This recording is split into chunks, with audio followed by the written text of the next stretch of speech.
আসসালামু আলাইকুম। আপনারা দেখতে পারছেন আরএফএল কোম্পানি কিছু কারেন্টের চুলা। আমাদের কাছ থেকে অনেক কাস্টমার সেই কারেন্টের চুলাগুলো নিয়ে যায়। তাদেরকে ঠিকমতো বুঝে রিভিউ দেওয়ার পরে তারা বাসায় নিয়ে চালাইতে পারে না। তারা পুনরায় নিয়ে আসে আমাদের কাছে। আজকে দেখাবো আপনাদের কারেন্টের চুলাগুলো কেমনে চালাতে হয়।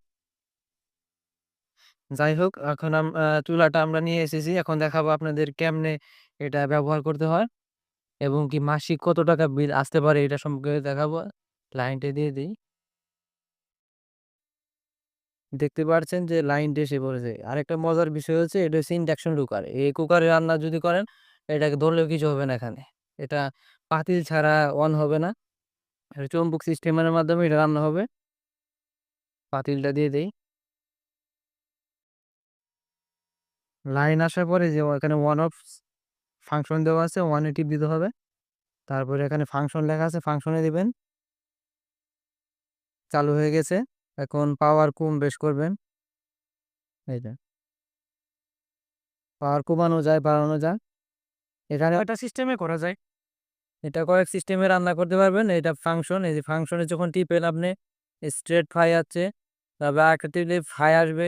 অনেকগুলো ফাংশন আছে। আপনি সবচেয়ে বেটার হয় হটপট দিয়ে রান্না করবেন। ফাংশন আগে একটু বুঝাই দেন ভাই আমাকে। এই যে অন অফ লেখাটা এখানে কি একটা চাপ দিলে অন হবে? এখানে চাপ দিলে অন হবে। ঠিক আছে, দিলে আপনি সরাসরি ফাংশনে আসতে হবে। এখানে ফাংশন চাপ দিলে কি তাপ মানে গরম হবে? গরম হবে না। ফাংশনে চাপ দেওয়ার পরে আপনার পাওয়ারটা কম বেশ করতে হবে। আপনি কত দিয়ে রান্না করবেন। ঠিক আছে।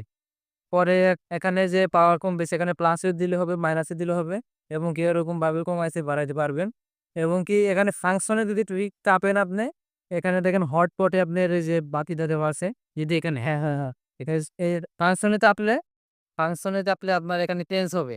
ধরুন চাপলাম হাই আসলো। হাই কি ডিক্রিজ শো করবে, ডিক্রিজ। তো আপনার ভাজি করতে কতটুকু টেম্পারেচার দরকার এটা আপনাকে অটোমেটিকলি শো করবে। এটা আপনার বাড়াতে কমাতে হবে না। আর আমাদের মূলত রান্না করেন হটপটে। হটপটে রান্না করলে কি হয়? আপনার কন্ট্রোলে রান্না নিজের কন্ট্রোলে আসবে সব। ওই হটপটে দিয়ে নিজের কন্ট্রোলে রান্না করবেন। কত ওয়াটে রান্না করবেন। ঠিক আছে, হ্যাঁ। নিচেও রান্না হয়ে যাচ্ছে। এখন আমরা কিভাবে অফ করব? অফ করার জন্য আপনার এই অফে টিপ দিলে হবে, যে অফ লেখা আছে এখানে টিপ দিলে হবে। আর অন করার ক্ষেত্রে টিপ দিবেন, পরে ফাংশনে টিপ দিবেন, অন হয়ে যাবে। এতটুকু। ঠিক আছে। আরো অনেকগুলো ফাংশন আছে।